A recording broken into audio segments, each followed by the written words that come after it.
님께서 서울시 주택 공급 확대 방안에 대해 모두 말씀하시겠습니다. 정부와 함께 논의해서 부동산 관계 장관 회의를 열고 국민 주거 안정을 위한 주택 공급 확대 방안을 발표했습니다. 서울의 부동산 가격은 하향 안정화되어야 한다는 것이 흔들림 없는 서울시의 행정 목표입니다. 안정적인 주거 공간을 제공하기 위한 최선의 방법은 주택을 많이, 꾸준히, 지속적으로 공급하는 것입니다. 서울에 주택이 꾸준히 공급된다는 시그널과 충분한 공급에 대한 강력한 의지를 보여드려서 시장의 불안 심리를 안정화시키겠습니다. 오늘은 서울시 차원의 주택 공급 확대를 위한 세부적인 내용에 대해서 말씀드리고자 합니다. 서울시는 그동안 개발 제한구역 해제에 대해서 극도로 자제해 왔습니다. 그러나 최근 서울을 중심으로 한 집값 상승과 수도권 내 신규 택지 공급의 필요성 등 정부의 협조 요청에 따라서 우리 미래 세대를 위한 주거 환경 조성에 적극 나서기로 하였습니다. 녹지 공간의 훼손이나 부족 등을 우려하는 목소리도 많은 것으로 알고 있습니다. 그러나 인구 감소와 청년 세대의 시급한 주택 문제를 해결해야 하는 현 시대적인 상황들로 인해서 개발 제한구역 해제를 통한 주택 공급은 피치 못할 선택이 되었습니다.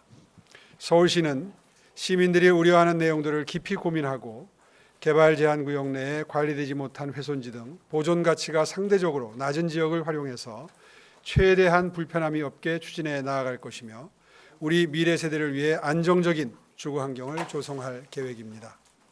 서울시는 이미 훼손돼서 기능을 상실한 구역에 한정해서 해제할 것입니다. 신혼부부를 위한 신혼 20년 전세자가 주택 등 신혼부부들을 위한 주택을 대폭 확대 공급하고자 합니다. 구체적인 대상지에 대해서는 정부와 검토가 이루어져야 되겠으나 관련 법령에 따라서 공개가 불가한 사항임을 이 시점에서는 양해해 주시기 바라면서 금년 11월 중에 공개될 수 있도록 정부와 실무 협의를 진행해 나아갈 예정입니다. 다음으로 재개발, 재건축 등 정비 사업에 대해서는 정부 정책이 법제화되기 전에 서울시 차원에서 더 속도를 낼 수 있는 부분을 조속히 시행해서 정비 사업 속도를 올리고 정부와 계속해서 협력해 나아가도록 하겠습니다. 이번 정부의 부동산 대책에는 그동안 서울시가 적극 건의하거나 선제적으로 추진하고 있던 사항들이 상당수 포함되어 있습니다. 서울시는 최근 2년간 신통계획 등으로 신규 추진 중인 구역을 포함해서 기존 진행 중인 구역에 대해서도 인허가 기간 단축, 통합 심의 확대, 조합 전자투표 활성화 등을 지원하면서 바로 실행이 가능한 정책에 대해서는 조속히 시행해서 사업 기간을 최대한 단축토록 하겠습니다.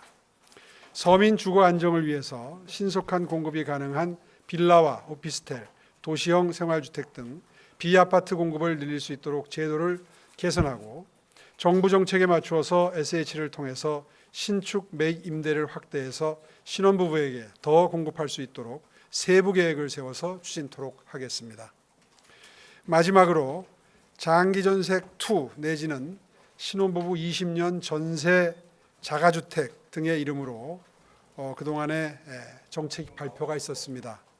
그런데 직관적으로 의미 전달이 잘 안 되는 그런 느낌이 있어서 저희가 이번에 이름을 한번 만들어 보았습니다. 가칭 미리 내 집으로 정해봤습니다.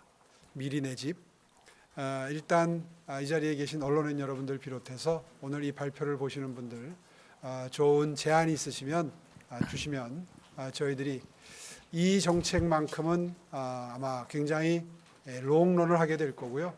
그리고 앞으로 서울시 주택 정책의 상당히 핵심적인 가치를 차지하게 될 겁니다. 따라서 장명이 굉장히 의미가 있고 중요합니다. 많이 도와주셨으면 좋겠습니다. 예, 감사합니다.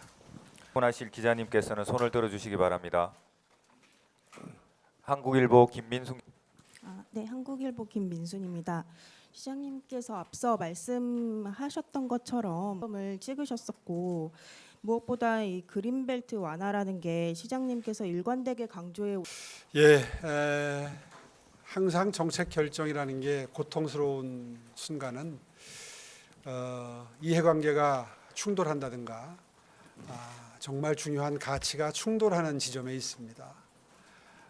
미래 세대를 위해서 서울 근교에 녹지 공간을 충분히 확보하고 유지, 보존, 관리한다는 것은 그 어떤 가치와도 비교가 안 될 정도로 굉장히 최우선 순위에 있었던 그런 가치입니다. 또 그 부분에 대해서는 조금도 생각의 변함이 없습니다. 다만 제가 방금 전에 충돌하는 가치라는 표현을 썼는데요. 저출생 대책이라는 게 적어도 대한민국에서만큼은 이제 자연 보존만큼이나 정말 절체절명의 과제가 됐습니다. 실제로 지금까지 아주 다종다양한 저출생 종합 대책을 시행해 왔습니다. 다 아시는 것처럼 약 52가지 정도의 종합적인 정책적 접근을 통해서 중앙 정부보다도 때로는 다른 지자체는 물론이고 정부보다도 매우 서울시의 정책들이 앞서 있다. 또 서울시의 정책이 좋으니 중앙정부에서 가져간다. 이런 그 현상까지도 우리는 지켜볼 수 있었습니다. 그럴 정도로 진심을 다해서 저출생 대책을 시행해 왔는데요. 사실 요즘 들어서 조금 출생률의 변화가 생기는 조짐이 있긴 합니다만은 아직 흡족할 만한 수준은 아니죠. 이제 그래서 고민이 깊었는데요.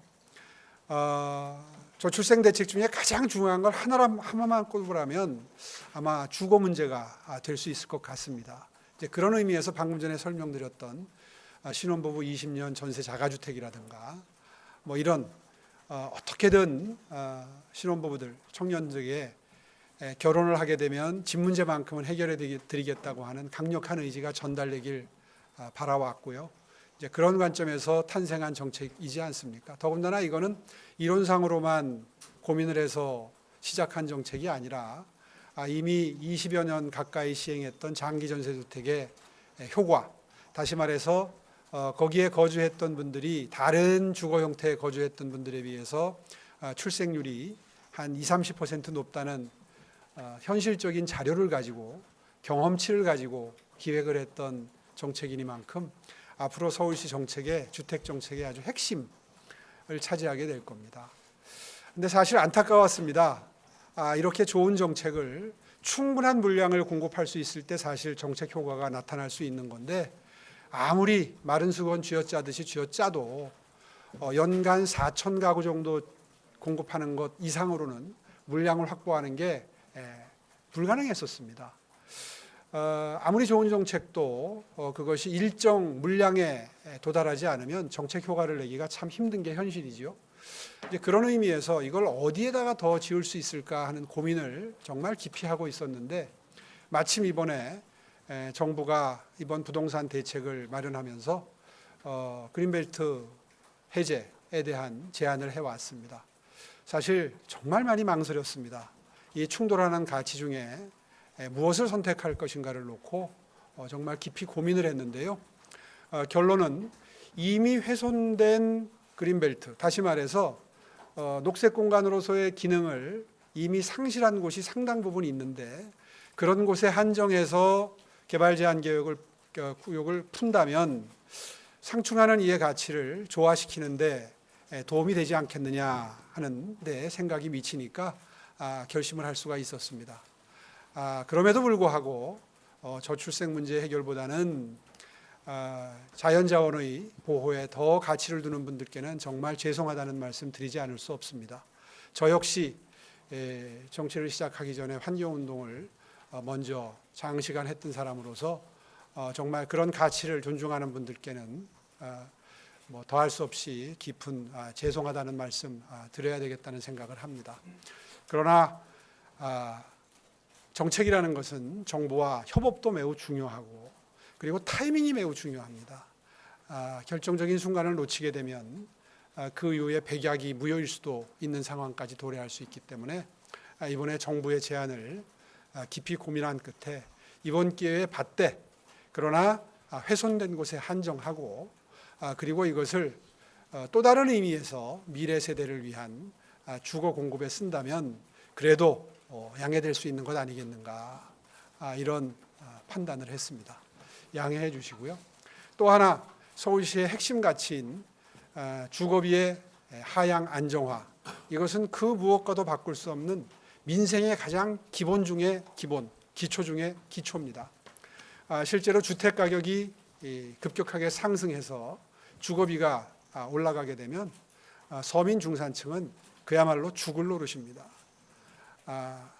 빠듯한 수익을 잘 배분해서 아이들 교육비로도 써야 하고 그리고 각종 생활비로 써야 되는데 주거비가 상승을 해서 집 한 칸 마련하기 위해서 혹은 다음 옮겨갈 전셋집의 전세보증금 인상 요구에 응하기 위해서 허리띠를 졸라매야 되는 중산 서민층 입장에서 보면 부동산 가격 안정화야말로 그 무엇과도 바꿀 수 없는 정말 중요한 가치를 지녔다고 저는 생각하고요.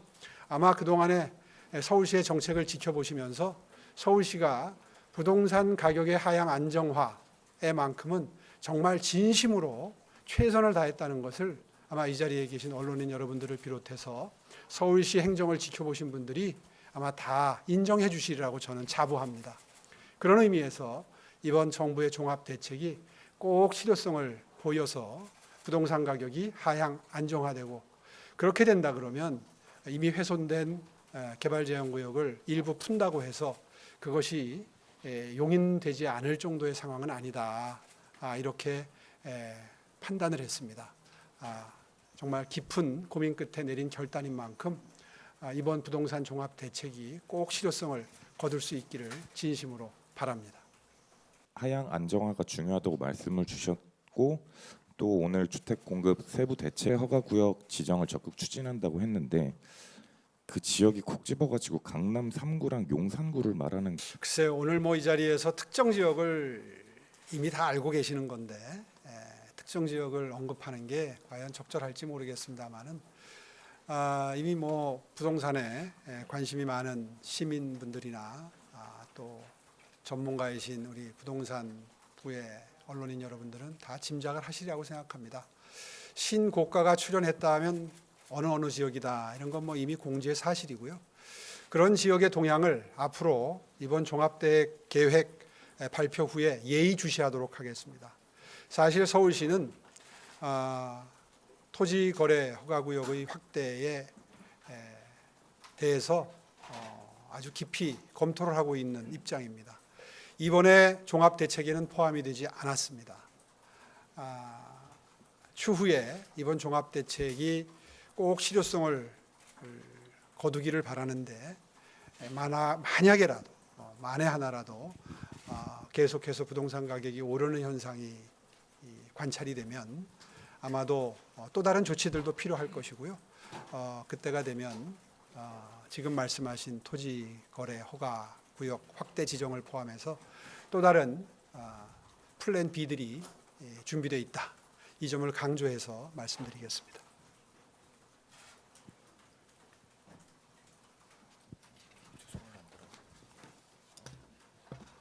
저기 서울경제 김태형 기자님. 네, 서울경제 김태영입니다. 그 두 가지 여쭙고 싶은데요.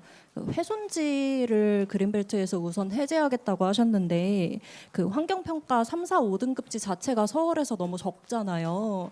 국토부랑 구체적인 해제 기준 논의하고 계신 게 있는지 궁금하고요. 두 번째로는 어쨌든 이번 대책에서 제일 많이 얘기가 나오는 게 단기간 공급이 어렵다는 부분인데 좀 시에서 정비사업 조기 착공 위해서 이주비 지원이나 어떤 정책들 준비하고 계신지 궁금합니다. 예, 좋은 질문 감사합니다. 아마 초미의 관심이 과연 어느 동네에 어느 구에 어느 동네에 이 개발 제한 구역이 풀릴 가능성이 있는 거냐이실 텐데 그 점에 대해서는 아까도 양해 말씀드렸습니다만은 저희 그 발표하는 그 입장에서는 힌트조차 드릴 수가 없습니다. 그런 걸 만약에 언급하게 되면 그게 법 위반이고요. 그렇게 되면 이제 관계 공무원들은 처벌 대상이 되기 때문에 더더군다나 비슷한 말씀도 드릴 수가 없어요. 여러분들이 추측성 기사를 쓰시는 것까지야 저희가 말릴 수는 없지만 그 부분은 양해해 주십시오. 어쨌든 제가 분명히 원칙은 말씀드렸습니다. 이미 훼손돼서 녹지로서의 기능을 다한 곳 위주로 검토한다는 건 뭐 말씀드릴 수 있습니다. 그 이상 언급하는 건 조금 어렵다는 거 이해해 주십시오. 두 번째 질문입니다. 이주비 말씀하셨는데요. 역시 이것도 관계장관 회의에서 논의가 된 바가 있습니다. 사실 이 개발제한구역 해제는 빨라봐야 한 뭐 8년, 10년 기다려야 되는 장기 어떤 부동산 시장에 메시지를 주기 위한 시그널을 주기 위한 장치죠. 이 정도로 의지가 강력하다. 그리고 중장기적으로 주택 공급 계획이 있으니 급하게 부동산을 사시는 거는 좀 고려를 다시 한번 깊이 고민해 보시라 하는 취지의 메시지거든요.